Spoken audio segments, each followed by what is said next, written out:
কথাবিলাক কৈ থাকিব আপুনি জনক কথা কৈছে মই কিন্তু তাতে মানে উত্তৰ দিয়া নাই কাৰণ কঠিয়াখিনি স্থায়ী নহয় সকলোৱে জানে কঠিয়াখিনি অস্থায়ী আমি তুলি দিলো হেতেন অলপমান সময় বিচাৰিছিলো তাত কি ভুল হ'ল এটা কথা অতি স্পষ্ট হৈছে মুখ্যমন্ত্ৰী হিমন্ত বিশ্ব শৰ্মাৰ চৰকাৰখন খিলঞ্জিয়াৰ ক্ষেত্ৰত গৰম আৰু আমি দেখিছো যে যিবিলাক বহিৰাগত বনিয়া তেওঁলোকৰ ক্ষেত্ৰত নৰম আৰু সাংঘাতিক ধৰণে মৰমো দেখিছো আমি লক্ষ্য কৰিছো গুণগুণৰ ক্ষেত্ৰত গুণগুণৰ পৰিয়ালটোৰ আপোনাৰ কঠিয়াতলি যি ধৰণে জেচিবি চলাই উচ্ছেদ কৰি দিলে তেওঁলোকে কৈছে যে 2 ঘণ্টা সময় বিচাৰিছিলে 2 ঘণ্টা সময় আজি দিব নোৱাৰে আজি গুণগুণৰ পৰিয়ালটোক কঠিয়াতলি উচ্ছেদ কৰাৰ কাৰণে আপোনাৰ যি ধৰণে তাত জেচিবি চলাই দিলে আৰু তাৰ উদাহৰণ এটা মই দি দিওঁ যে যিটো পৰিয়ালক আচলতে আপোনাৰ 2 ঘণ্টা সময় নিদিয়ে সেই একেটা সময়ত আপুনি দেখিব জিঞ্জাৰ হোটেলক আজি 3 বছৰ সময় দি দিলে নটিছৰ ওপৰত নটিছ যায় কিন্তু উচ্ছেদ নহয় আজি আপোনাৰ পুঁজিপতি বিলাকৰ যিবিলাক বিল্ডিং আছে আমাৰ আপুনি নিশ্চয় জানে এনকে টিভিও যথেষ্ট পৰিমাণে শিলাগুৰ উচ্ছেদটো কভাৰেজ কৰিছিলে আমি দেখিছিলো তাত যিবিলাক পুঁজিপতিৰ বিল্ডিং আছে আজি হিম্মত সিংকাৰ বিল্ডিঙৰ পৰা আৰম্ভ কৰি আপোনালোকে নিশ্চয় দেখা পাইছে আপোনাৰ এই বদৰীনাথ মলৰ বিল্ডিং আপোনাৰ ওকেডি আছে বিভিন্ন প্ৰতিষ্ঠান আছিল 17টা প্ৰতিষ্ঠানক উচ্ছেদ কৰা হ'ব বুলি হিমন্ত বিশ্ব শৰ্মাৰ ফালৰ পৰা ফেচবুক হেণ্ডেলত আপোনাৰ 1 মাৰ্চ 2023 তাৰিখে একদম ধুনিয়াকে লিখি দিছিলে কিন্তু হেবিলাক আজিৰ দিনটোলৈকে তাত কিন্তু কোনো ধৰণৰ বুলডোজাৰ নচলিল গতিকে আপোনালোকে অতি স্পষ্ট কথা নিশ্চয় বুজিছে যে খিলঞ্জিয়াৰ ক্ষেত্ৰত গৰম আৰু আপোনাৰ বহিৰাগত বনিয়াৰ ক্ষেত্ৰত মৰম গতিকে এই নীতিটো আমি কোনো কাৰণতে সমৰ্থন কৰিব নোৱাৰো আৰু সেইদিনা যেতিয়া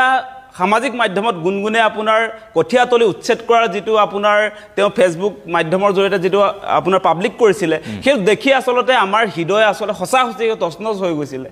সঁচাসঁচিকে ক'বলৈ গ'লে আমি দেখিছো যে কঠিয়াতলিটোৰ ওপৰত জেচিবি চলাই দিয়া হৈছে তেওঁলোকে বহু সময় ৰিকুৱেষ্ট কৰিছিলে আবেদন কৰিছিলে সেই আবেদন কিন্তু নুশুনিলে এইটো অত্যন্ত দুৰ্ভাগ্যজনক ঘটনা আৰু আমি দেখিছো যে বৰ্তমান সময়ত হিমন্ত বিশ্ব শৰ্মা চৰকাৰৰ নেতৃত্বত এফালেদি থলুৱা খিলঞ্জিয়াসকলক উচ্ছেদ কৰা হৈছে আনফালেদি আপোনাৰ কৰ্পৰেট হাউচবিলাকক আজি আদানী আম্বানীক মাটি তুলি দিবলৈ তেওঁলোকে বিচাৰিছে আজি আপোনালোকে নিশ্চয় দেখিছে ৰামদেৱক মাটি দিয়াৰ কথা আপোনালোকে জানে আদানীক শক্তি প্ৰকল্প নিৰ্মাণৰ নামত ট্ৰাইবেল বেল্টৰ মাটি দিবলৈ তেওঁলোকে যত্ন কৰিছে আজি কুকুৰাঝাৰৰ আপোনাৰ সেই পৰ্বতজোৰাৰ কথা জানে আপোনালোকে আজি আপোনাৰ টাউনশ্বিপ নিৰ্মাণৰ কাৰণে পলাশবাৰীৰ আমাৰ ৰাভা মানুহৰ মাটি কাঢ়ি লোৱাৰ আপোনালোকে সেই বা বতৰবিলাক দেখিছে তেওঁলোকে প্ৰতিবাদ কৰিছে আজি আপোনাৰ কাৰ্বি আংলঙৰ মানুহৰ প্ৰতিবাদ আপোনালোকে দেখিছে গতিকে এই চৰকাৰখনে খিলঞ্জিয়া মানুহৰ কাৰণে আচলতে কি কৰিব খুজিছে এই কথাটো আমি বুজি নাপাওঁ আৰু আপোনালোকে নিশ্চয় জানে যে বিজেপি চৰকাৰখন বোলে থলুৱা খিলঞ্জিয়াৰ জাতি মাটি ভেটি বোলে সুনিশ্চিত কৰিব বিজেপি চৰকাৰে মানে জাতি মাটি যদি